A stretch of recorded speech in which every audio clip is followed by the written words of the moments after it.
ஆண்டவர் உங்களோடு இருப்பாராக.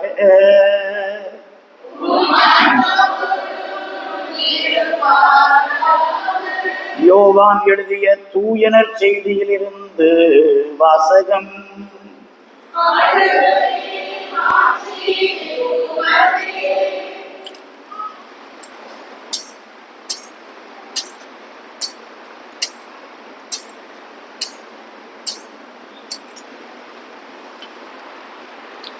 யோவான் எழுதிய தூய நற்செய்தி பிரிவு 6 இறை சொற்றொடர்கள் 51 முதல் 58 முடிய. யோவான் எழுதிய நற்செய்தி 6ஆம் அதிகாரம் 51 முதல் உள்ள வசனங்கள். அக்காலத்தில் இயேசு மக்கள் கூட்டத்தை நோக்கி, விண்ணகத்திலிருந்து இறங்கி வந்த வாழ்வு தரும் உணவு நானே. இந்த உணவை எவராவது உண்டால் அவர் என்றுமே வாழ்வார். எனது சதையை உணவாக கொடுக்கிறேன், அதை உலகு வாழ்வதற்காகவே கொடுக்கிறேன். நாம் உண்பதற்கு இவர் தமது சதையை எப்படி கொடுக்க இயலும் என்ற வாக்குவாதம் அவர்களிடையே எழுந்தது. இயேசு அவர்களிடம், உறுதியாக உங்களுக்கு சொல்லுகிறேன், மானிட மகனுடைய சதையை உண்டு அவருடைய இரத்தத்தை குடித்தால் ஒழிய நீங்கள் வாழ்வு அடைய மாட்டீர்கள். எனது சதையை உண்டு என் இரத்தத்தை குடிப்பவர் நிலை வாழ்வை கொண்டுள்ளார். நானும் அவரை இறுதி நாளில் உயிர்த்தெழச் செய்வேன். எனது சதை உண்மையான உணவு, எனது இரத்தம் உண்மையான பானம். எனது சதையை உண்டு எனது இரத்தத்தை குடிப்போர் என்னோடு இணைந்திருப்பர், நானும் அவர்களோடு இணைந்திருப்பேன். வாழும் தந்தை என்னை அனுப்பினார், நானும் அவரால் வாழ்கிறேன். அதுபோல் என்னை உண்போரும் என்னால் வாழ்வர். விண்ணகத்திலிருந்து இறங்கி வந்த உணவு இதுவே. இது நம் முன்னோர் உண்ட உணவு போன்றது அல்ல. அதை உண்டவர்கள் இறந்து போனார்கள். இவ்வுணவை உண்போர் என்றும் வாழ்வர் என்றார். ஆண்டவரின் அருள் வாக்கு.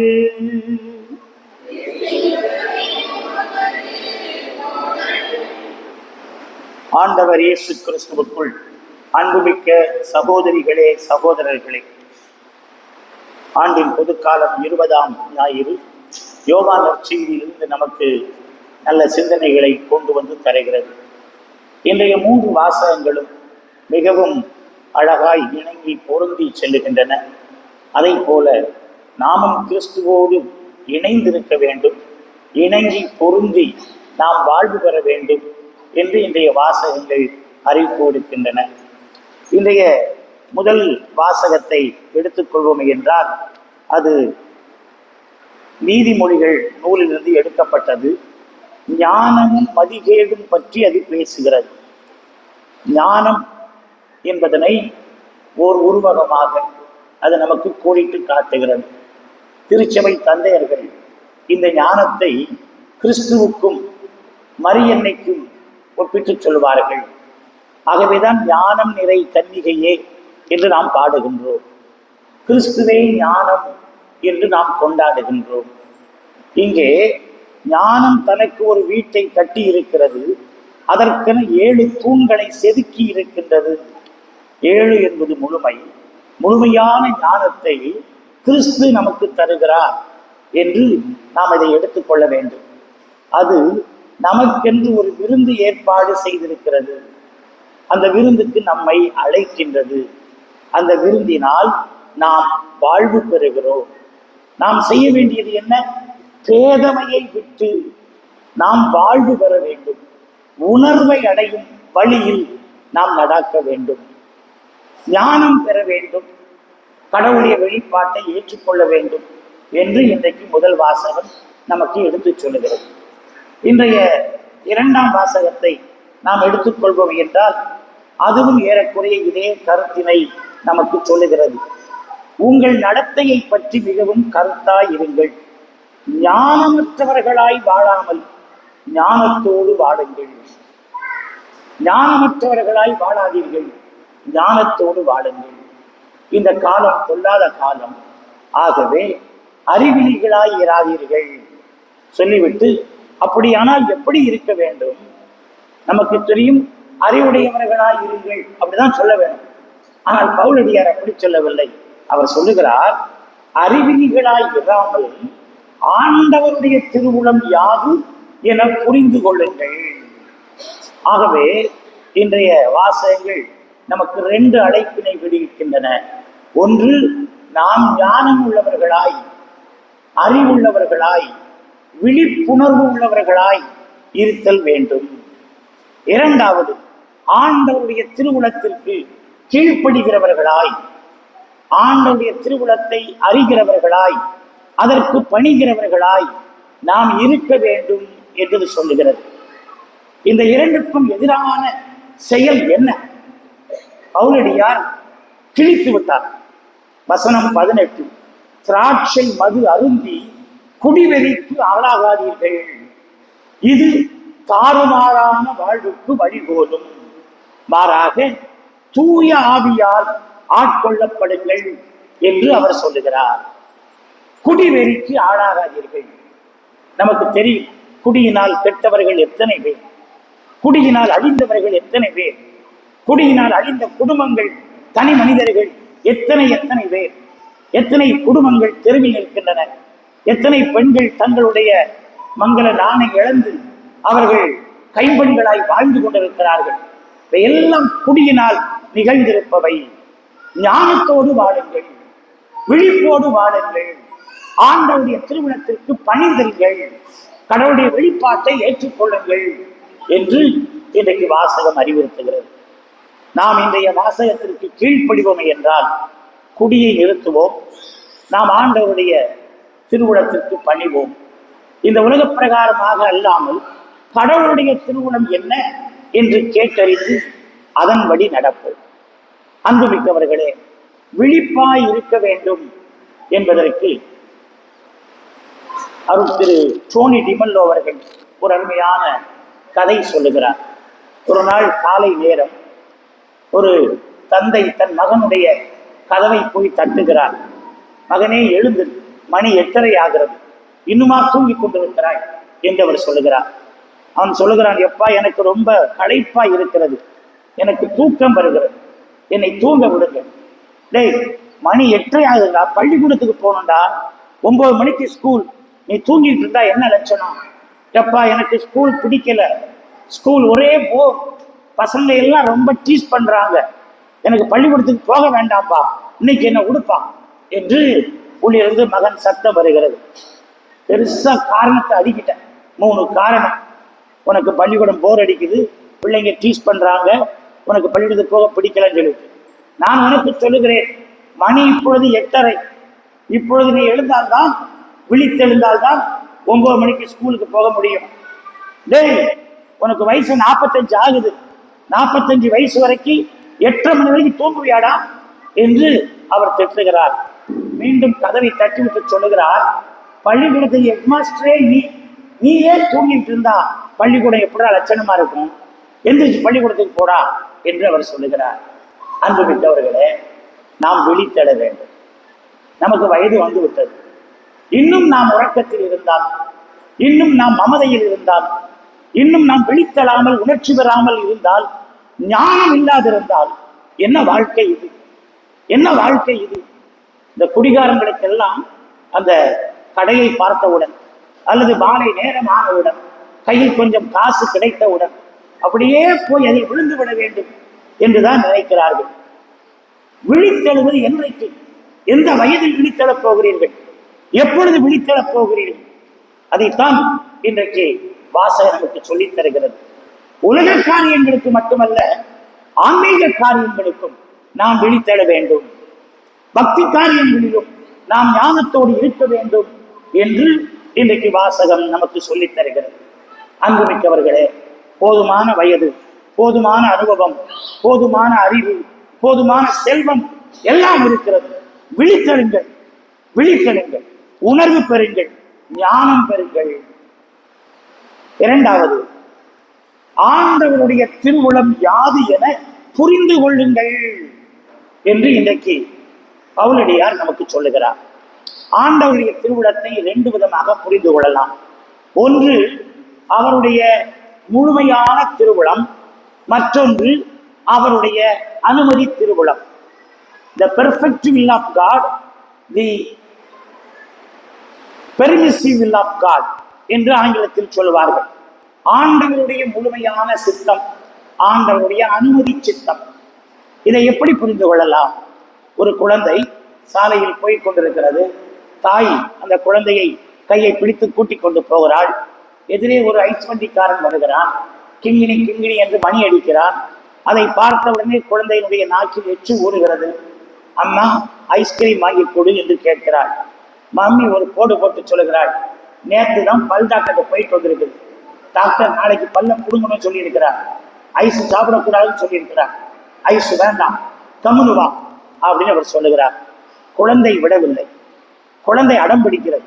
மம்மி, ஐஸ்கிரீம் வாங்கி கொடு please mummy, this time only mummy, இப்போ மட்டும் நான் என்ன கேட்கவே மாட்டேன், இன்னைக்கு எனக்கு வாங்கி கொடு, நீ வாங்கி கொடுக்கல நான் வரமாட்டேன் என்று அடம் பிடிக்கிறது. தாய் என்ன செய்வாள்? என்ன செய்வாள்? காஞ்சி சொல்லுங்க, உங்க பேட்டி கேட்டா என்ன செய்வீங்க? வாங்கி கொடுத்துருவோம், அவ்வளவுதான். நாளைக்கு பல்ல புடுங்கணும், அது நாளைக்கு பார்த்துக்கலாம், இன்னைக்கு வாங்கி கொடுக்கணும், வாங்கி கொடுத்துருவோம். வாங்கி வாயில வச்ச உடனே 1000 ஊசி குத்துறது போல பல்லு வலிக்குது. உள்ளுக்குள்ள ஐஸ்கிரீம் இறங்க மாட்டேங்குது. ஐஸ்கிரீம் சாப்பிடணும்னு ஆசை இருக்குது, ஆனா உள்ள போக மாட்டேங்குது. பல்லுக்கு ட்ரீட்மெண்ட்ல நடக்குது. என்ற அந்த பிள்ளை கதறுகிறது, ஐஸ்கிரீமை கீழே போடுகிறது. நான் அதுக்கு தான் அப்பவே சொன்னேன், ஐஸ்கிரீம் வேண்டாம் வேண்டான்னு சொல்லி. நீதான் பிடிவாதமா பிடிச்ச, இப்ப வாங்கி கட்டு, இப்ப வாங்கி கட்டல என்று அந்த தாய் சொல்லுகிறாள். அன்புமிக்கவர்களே, இதுதான் கடவுளுடைய முழுமையான திருவுளத்திற்கும் அனுமதி திருவுளத்திற்குமான ஒரு சிறந்த வரைபடம், ஒரு சிறந்த எடுத்துக்காட்டு. தாயினுடைய சித்தம் என்ன? பிள்ளைக்கு இன்றைக்கு ஐஸ்கிரீம் வேண்டாம். கடவுளுடைய திருவுளம் அப்படித்தான் நம்முடைய வாழ்க்கையில் பல நேரங்களில் இருக்கிறது.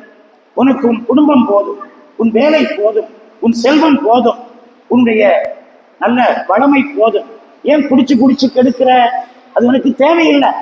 ஆனால் மனிதர்கள் என்ன செய்கிறார்கள்? ஆசைப்படுகிறார்கள். எனக்கு இது வேண்டும், எனக்கு இதுதான் வேண்டும், எனக்கு இப்படித்தான் வேணும் என்று கடவுளிடத்திலே கேட்கிறார்கள். கேளுங்கள் கொடுக்கப்படும் என்று ஆண்டவர் சொல்லி இருக்கிறார். ஆனால் எதை கேட்க வேண்டும்? அவருடைய திருவுளத்தை கேட்க வேண்டும். விண்ணுயிர் இருக்கிற எங்கள் தந்தையே, உமது திருவுளம் நிறைவேறுக. அதுதான் முதல்ல. அந்த திருவுளத்திற்கு நாம இணைந்து பணிந்து நாம நடக்கணும். நாம நம்முடைய திருவுளத்தை, நம்முடைய விருப்பத்தை ஆண்டவர் மீது திணிக்கிறோம். பல நேரங்களில் இப்படித்தான் தப்பு தப்பாக முடிவெடுக்கிறோம், தப்பு தப்பாக தீர்மானங்களை செய்கிறோம். நான் இவனைத்தான் கட்டிக்குவேன், வேற எவனையும் கட்டிக்க மாட்டேன், நான் இங்கதான் இடத்த வாங்குவேன், நான் இப்படித்தான் பிசினஸ் பண்ணுவேன், நான் இப்படித்தான் என்று நாம் பிடிவாதம் பிடிக்கிறோம். இங்கே கடவுளுடைய திருவுளத்தை, ஞானத்தை கண்டறிவதில்லை. எனக்கு இதுதான் வேணும் அப்படின்னு நாம நினைக்கிறோம். பிறகு வாங்கி கட்டணும், பிறகு கஷ்டப்படத்தான் செய்யணும். அதனால் வரக்கூடிய துன்பங்கள் கடவுள் எப்படி பொறுப்பெடுப்பார்? நாம் தானே பொறுப்பெடுத்தாக வேண்டும். ஆகவேதான் பவுலடியார் அழகாக சொல்லுகிறார், ஆண்டவருடைய திருவுளம் யாது என புரிந்து கொள்ளுங்கள். அது மிக முக்கியம். வாழ்க்கையில நாம் பல நேரங்கள்ல கடவுளுடைய திருவுளத்தை அறியாது, நம்முடைய திருவுளம், நம்முடைய திருச்சித்தம், நம்முடைய விருப்பத்தை கடவுள் மீது திணித்து, ஐயோ கடவுளே எனக்கு ஏன் கஷ்டம், எனக்கு ஏன் துன்பம் என்று புலம்புகிறவர்களாக மாறி போய் விடுகின்றோம். ஆகவேதான் கடவுளுடைய திருவுளத்தை நாம் அறிதல் வேண்டும். அன்புமிக்கவர்களே, இந்த பக்தி வாழ்க்கையில், இந்த ஆன்மீக வாழ்க்கையில் கடவுளுடைய ஞானம், கடவுளுடைய திருவுளம் நமக்கு வெளிப்படுத்தப்பட்டிருக்கிறது. அதனை நாம் உணர்தல் வேண்டும். கிறிஸ்துவ வாழ்க்கையினுடைய ஊற்றும் உயிரும் உச்சமும் நற்கருணை. கிறிஸ்தவ வாழ்வினுடைய மையம் நற்கருணை. பழைய ஏற்பாட்டில் இஸ்ரேல் மக்கள் பாலைவனத்தில் வாழ்ந்த பொழுது ஆண்டவருடைய உடன்படிக்கை பேழையை மையமாக வைத்து அவர்களுடைய பாலைவன வாழ்க்கை நகர்ந்தது. பாலைவனத்துல ஒரு இன்பமும் கிடையாது, பாலைவனத்துல எதுவுமே கிடையாது. கடவுளுடைய பராமரிப்பைத்தான் அவர்கள் சார்ந்திருக்க வேண்டும். ஆனால் ஆண்டவருடைய உடன்படிக்கை பேழை இருந்தது. அந்த உடன்படிக்கை பேழைக்குள்ளே நீங்கள் எபிரேயர் 9ஆம் அதிகாரம் 4ஆம் வசனத்தை வாசித்து பாருங்கள். அழகாக சொல்லப்பட்டிருக்கிறது. அங்கே 2 கற்சாடிகளிலே, 2 பொற்சாடிகளிலே மன்னா இருந்தது. ஆண்டவர் மோசேக்கு கொடுத்த 10 கற்பனைகள் 2 கற்பலகைகளிலே இருந்தன. ஆரோனின் கைகளில் தளிர்த்த கோல் அங்கே இருந்தது. வெற்று கண்களால் அந்த உடன்படிக்கை பேழையை பார்க்கிறவர்களுக்கு உள்ளே 2 கலயத்திலே கஞ்சி சோறு இருக்கிறது, 2 கல் இருக்கிறது, ஒரு மரக்குச்சி இருக்கிறது. ஆனால் விசுவாச கண்கள் கொண்டு பார்க்கிறவர்களுக்கு ஆண்டவருடைய உடன்படிக்கை, ஆண்டவருடைய பிரசன்னம், ஆண்டவருடைய உடனிருப்பு. ஆகவேதான் தங்கத்தால் அலங்கரிக்கப்பட்டிருந்த அந்த உடன்படிக்கை பேழைக்கு மேலே 2 சமணசுகள், கெருவுகள் அங்கே வைக்கப்பட்டிருந்தார்கள். கெருவுகள் ஆண்டவருக்கு முன்னால் இருக்கிறவர்கள், ஆண்டவரை தூயவர் தூயவர் தூயவர் என்று ஆராதிப்பவர்கள். அதை செய்து அதில் வைக்குமாறு ஆண்டவர் மோசேக்கு சொல்லி இருந்தார். அதன் நடுவிலே இரக்கத்தின் இருப்பிடம், அல்லது பழைய தமிழில் நாம் சொல்ல வேண்டும் என்றால் ஆண்டவருடைய கிருபாசனம் அங்கே இருந்தது. விடுதலை பயணம் 33ஆம் அதிகாரம் 7 முதல் உள்ள வசனங்களை வாசித்து பாருங்கள். ஒவ்வொரு நாள் காலையிலும் மாலையிலும் மோசே அந்த உடன்படிக்கை பேழை இருந்த கூடாரத்திற்கு செல்லுவார். அவ்வாறு அவர் செல்லுகிற பொழுதெல்லாம் ஒரு மேகம் வந்து அந்த இடத்தை சூழ்ந்து கொள்ளும். கடவுளுடைய மாட்சி அதனை நிரப்பும். ஒவ்வொருவரும் தத்தம் கூடார வாயிலில் எழுந்து நின்று வணங்கி தொழுவர். மோசே உள்ளே சென்று அங்கே ஆண்டவரோடு உரையாடுவார். ஒரு மனிதர் தன் நண்பரிடத்திலே உறவாடுவதைப் போல கடவுள் மோசேயோடு உரையாடினார், உறவாடினார், நட்பு பாராட்டினார் என்று அந்த வசனம் சொல்லுகிறது. என்ன அழகு பாருங்கள்! ஆண்டவர் மோசேயோடு உரையாடினார். 6 லட்சம் மக்கள் வருகிறார்கள். அவர்களுக்கு உணவு, தண்ணீர் அனைத்தும் கொடுக்க வேண்டும். மோசே அந்த கடவுளிடத்திலே ஆசீர் பெற்று அந்த மக்களை தலைமை பொறுப்பு ஏற்று அற்புதமாய் வழி நடத்தினார். அவர்களுடைய வாழ்வின் மையமாய் அந்த உடன்படிக்கை பேழை இருந்தது. ஆகவேதான் அவர்களை எதிர்த்து பெலிஸ்தியர்கள் வருகிற பொழுது உடன்படிக்கை பேழையை தூக்கி கொண்டு போய் ஆண்டவர் எங்களோடு இருக்கிறார், நாங்கள் வெற்றி பெறுவோம் என்று அவர்கள் சண்டை போட்டார்கள் என்றெல்லாம் நாம் அறிகிறோம். அவர்கள் பாலும் தேனிமொழியும் கானான் நாட்டுக்கு வந்த பிறகும் அந்த உடன்படிக்கை பேழையை எருசலேமில் கொண்டு வந்து கோவில் கட்டி அதிலே மையப்படுத்தி அவர்கள் வாழ்ந்தார்கள். பழைய ஏற்பாட்டின் ஒட்டு மொத்த அந்த கதையும் உடன்படிக்கை பேழையை மையமாய் வைத்து போகிறது. அது மாத்திரமல்ல, ஆண்டுதோறும் அவர்கள் பாஸ்கா விழாவை கொண்டாடுமாறு ஆண்டவர் அவர்களுக்கு கட்டளையிட்டிருந்தார். எகிப்தின் அடிமைத்தனத்தில் இருந்து, பாவ வாழ்வில் இருந்து, பரிதாபமான அடிமை நிலையிலிருந்து ஆண்டவர் அவர்களை விடுவித்ததை பாஸ்காவாக கொண்டாட வேண்டும் என்று கட்டளையிட்டிருந்தார். இந்த பின்னணியில், இந்த பாஸ்கா கொண்டாட்டத்தின் பின்னணியில், இந்த உடன்படிக்கை பேழை பின்னணியில் ஆண்டவர் புதிய உடன்படிக்கையை, புதிய நினைவை, புதிய பாஸ்காவை நமக்கு ஏற்படுத்தி தந்தார். அதுதான் அவருடைய இறுதி உணவின் பொழுது நடந்த அந்த தன்னையே கொடுத்த அந்த நற்கருணை கொண்டாட்டம். அதைத்தான் இன்றைய நற்செய்தி நமக்கு விரிவாக சொல்லுகிறது. ஆண்டவருடைய ஞானம் இது, ஆண்டவருடைய திருவுளம் இது. இதை நாம் ஏற்றுக்கொள்ளுதல் வேண்டும், இதை நாம் புரிந்து கொள்ளுதல் வேண்டும், இதை நாம் கீழ்ப்படிதல் வேண்டும், இதை நாம் வாழ்வாக்க வேண்டும். திருத்தந்தை 16ஆம் பெனடிக்ட் அவர்கள் நற்கருணை பற்றி எழுதிய ஒரு நூலிலே இவ்வாறு குறிப்பிடுகிறார். நற்கருணையை 3 கண்ணோட்டங்களிலே பார்க்க வேண்டுமாம். ஒன்று, நற்கருணை ஒரு மறைபொருள். நற்கருணை ஒரு மறைபொருள், அதை நாம் நம்ப வேண்டும். இரண்டாவது, நற்கருணை ஒரு மறைபொருள், அதை நாம் கொண்டாட வேண்டும். மூன்றாவது, நற்கருணை ஒரு மறைபொருள், அதை நாம் வாழ்வாக்க வேண்டும். அன்புமிக்கவர்களே, இதை புரிந்து கொள்வது கடினம். அன்றைக்கும் நாம் பார்க்கிறோம், இயேசு சொல்லுகிறார், விண்ணகத்திலிருந்து இறங்கி வந்த உயிருள்ள உணவு நானே, நான் உங்களுக்கு என் சதையை தின்னத் தருகிறேன், என் இரத்தத்தை குடிக்க தருகிறேன். இதை உண்டு குடிக்கிற பொழுது நீங்கள் நிலைவாழ்வு பெறுவீர்கள். ஆண்டுடைய வார்த்தை பொய்யான வார்த்தைகள் அல்ல, அடையாளமாயிருக்கிற வார்த்தைகள் அல்ல, அவை உண்மையான வார்த்தைகள். ஆகவேதான் பிற்காலத்தில் பவுலடியார் கொரிந்தியருக்கு எழுதிய திருமுகத்திலே இதை குறித்து விளக்குகிற பொழுது ரொம்ப தெளிவாக நமக்கு அவர் சொல்லிவிட்டு போவார். அவர் சொல்லுகிற வார்த்தைகளை நாம் பாருங்கள். ஆண்டவரிடமிருந்து நான் எதை பெற்றுக்கொண்டேனோ அதையே உங்களிடம் ஒப்படைக்கிறேன். 1 Corinthians 11:26. ஆதலால் நீங்கள் இந்த அப்பத்தை உண்டு கிண்ணத்திலிருந்து பருகும் போதெல்லாம் ஆண்டவருடைய சாவை அவர் வரும் வரை அறிக்கையிடுகிறீர்கள். எவராவது தகுதியற்ற நிலையில் இந்த அப்பத்தை உண்டால் அல்லது ஆண்டவரின் கிண்ணத்தில் பருகினால் அவர் ஆண்டவரின் உடலுக்கும் இரத்தத்திற்கும் எதிராக குற்றம் புரிகிறார் என்று சொல்லிவிட்டு அவர் சொல்லுகிற இடத்திலே இது உண்மையாகவே ஆண்டவருடைய உடல், இது உண்மையாகவே ஆண்டவருடைய இரத்தம் என்று அவர் விளக்குகிறார். ஆண்டவருடைய உடல் போய் அடையாளமாய் இருக்கிறது, ஆண்டுடைய இரத்தம் போல் இருக்கிறது என்று சொல்லவில்லை. அது உண்மையாகவே இது ஒரு மறைபொருள். ஞானம் மிக்கவர்கள் இதை நம்புவார்கள், இதை கொண்டாடுவார்கள், இதை வாழ்வாக்குவார்கள். இது ஆண்டவருடைய திருவுளம், நமக்கென ஏற்படுத்தப்பட்டிருக்கிற புதிய நியமனம். இதை கண்டுகொள்கிறவர்கள் இதை நம்புவார்கள், இதை கொண்டாடுவார்கள், இதை அவர்கள் வாழ்வாக்குவார்கள். அன்புமிக்கவர்களே, மிகவும் கடினமான ஒன்றை நாம் நம்பும்படியாக ஆண்டவர் நமக்கு அழைப்பு விடுக்கிறார்.